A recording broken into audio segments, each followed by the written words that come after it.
Hello viewers, in the last lecture we started the topic tissue system and covered one type of tissue system, that is epidermal tissue system.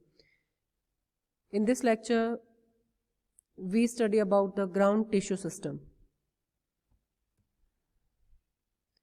This showing the TS section of the root. It's showing all the three systems.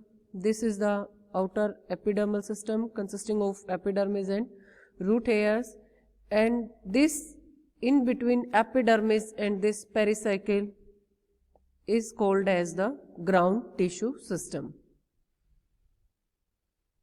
So ground tissue system is below the epidermis and excluding the vascular system. It consists of ground tissue system. It consists of three types of simple tissues, that is parenchyma, collenchyma and sclerenchyma. Ground tissue in case of primary stem and roots such as cortex, which is located outside the vascular. There are two types of ground tissues. One is extrastellar ground tissue and other is intrastellar ground tissue. Extrastellar ground tissue means outside the vascular bundles, that is called extrastellar, and intrastellar is that is located inside the vascular tissue, means that is pericycle, pith and medullary ridge. In the leaves, ground tissue composed of the thin walled cells chloroplast, that is combinedly called as the mesophyll cells. Majorly cortex can be further differentiated into hypodermis, general cortex and endodermis. Hypodermis means जो dermal layer है just उसके नीचे, so it is present just below the epidermal layers. It consists of both collenchymatous and sclerenchymatous tissues. In monocot stem, it is the sclerenchymatous in nature, and in dicots, it is mostly collenchymatous in nature. Hypodermis developed uniformly mostly in the circular stems or roots, but in case of angular stems, it develops in form of patches, means large number of layers below the ridges, for example in cucurbita. In case of herbaceous green part of the plants, the hypodermal collenchymatous or these sclerenchymatous cells also contains chlorophylls or may be replaced by the chloroenchymatous tissue. Means जो herbaceous part होगा वहाँ पे may be collenchymatous और sclerenchymatous cells ना होके वहाँ पे अकेला chloroenchymatous tissue भी present हो सकता है, या फिर ये collenchymatous tissue के अंदर chlorophyll present हो सकता है. These both may coexist and play role of photosynthesis, for example in asparagus and ruscus. So hypodermis का जो मेन फंक्शन है that is providing mechanical strength to the part of plant and protect the internal tissue below it, that is general cortex और vascular system. This is the variation in the hypodermis development in angular stem. Large number of layers below the ridges and less below the furrows. This is the hypodermis. This is the TS section, part of TS section of a dicot stem. This is the collenchymatous hypodermis. This is the chlorenchymatous.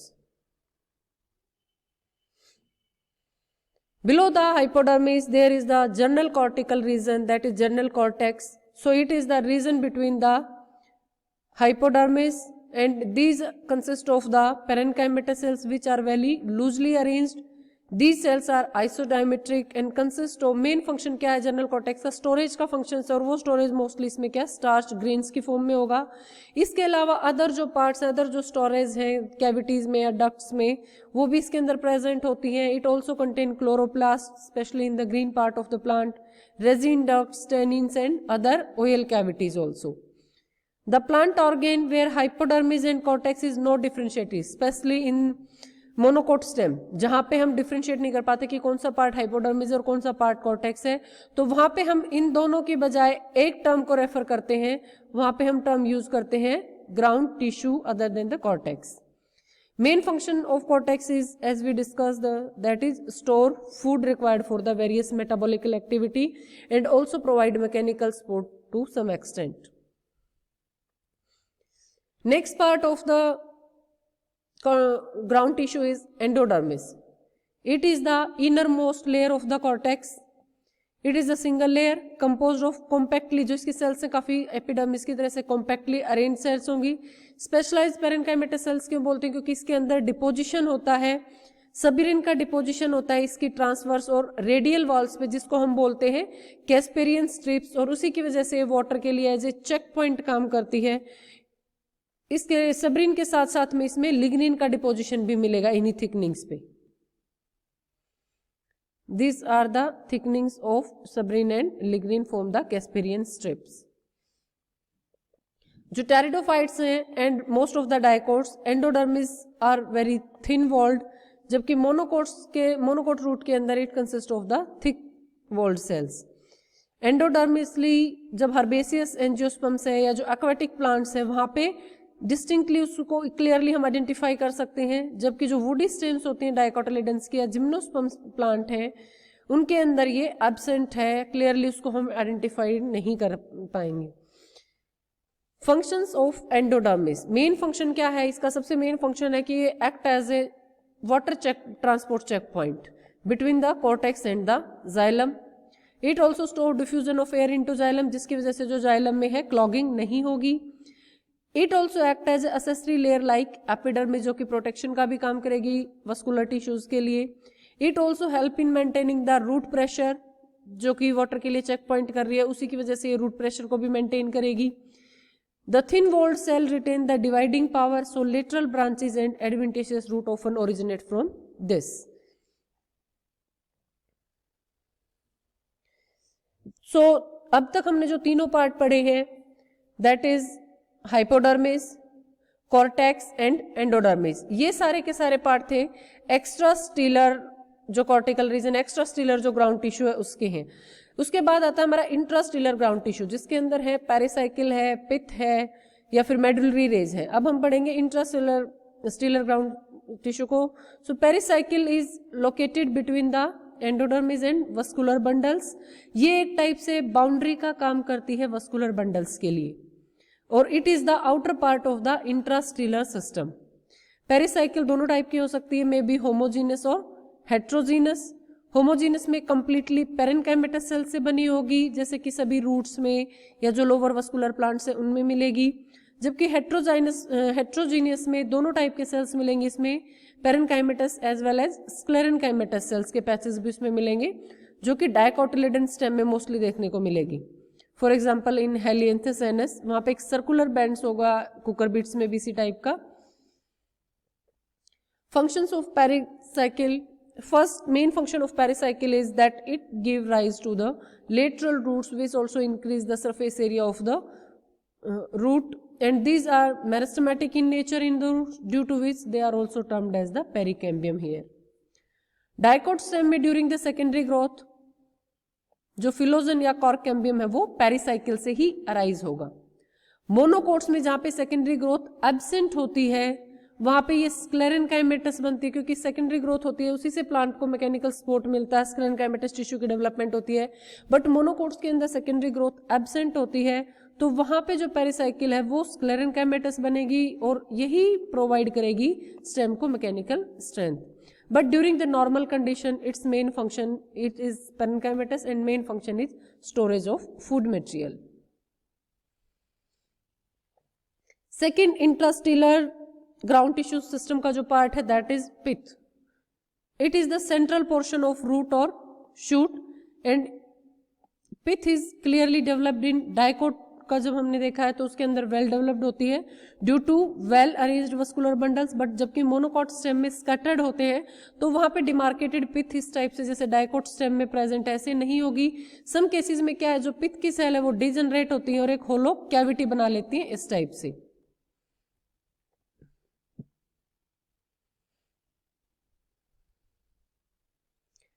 Third is medullary rays. It is also a part of intrastellar ground tissue system. These are the long strip of parenchymatous cells, और ये जो medullary rays है वो किसमें present होंगी, vascular bundle, जैसे एक vascular bundle यहाँ प्रेजेंट है, एक वस्कुलर बंडल यहाँ है, तो इनके बीच का जो गैप प्रेजेंट होता है इसके अंदर ये मेडुलरी रेज प्रेजेंट होती हैं। और ऐसा माना जाता है कि जो मेडुलरी रेज है ये एक्सटेंशन है पिथ सेल का, जो कि इंटरफेसिकुलर रीजन है इन बिटवीन दो वस्कुलर बंडल्स के बीच में, उसको ऑक्यूपाई करती हैं। मेडुलरी रेज जो प्राइमरी मेरिस्टेम है उससे अराइज होंगी तो हम उनको बोलते हैं प्राइमरी मेडुलरी रेज, और यही जो प्राइमरी रेज हैं ये मेरिस्टेमेटिक पावर को गेन करेंगी जिसमें हम इंट्राफेसिकुलर कैम्बियम बनेगा, और उसकी वजह से फिर ये सेकेंडरी मेडुलरी रेज की फॉर्मेशन करेंगी।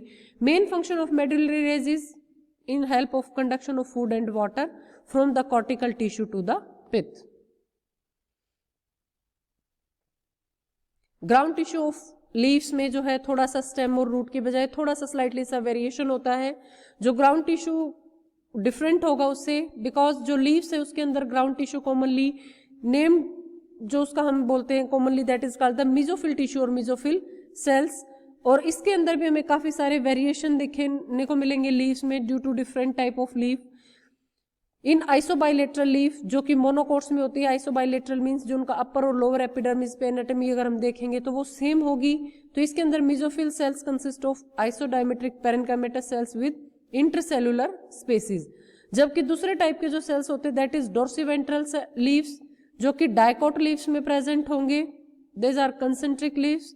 मिजोफिल टिश्यू डिफरेंशिएट होगा टू टाइप्स में, elongated and long without any intercellular species are called as palisade cell, and spongy cells, isodiametric cells with large intercellular species are called as spongy cells.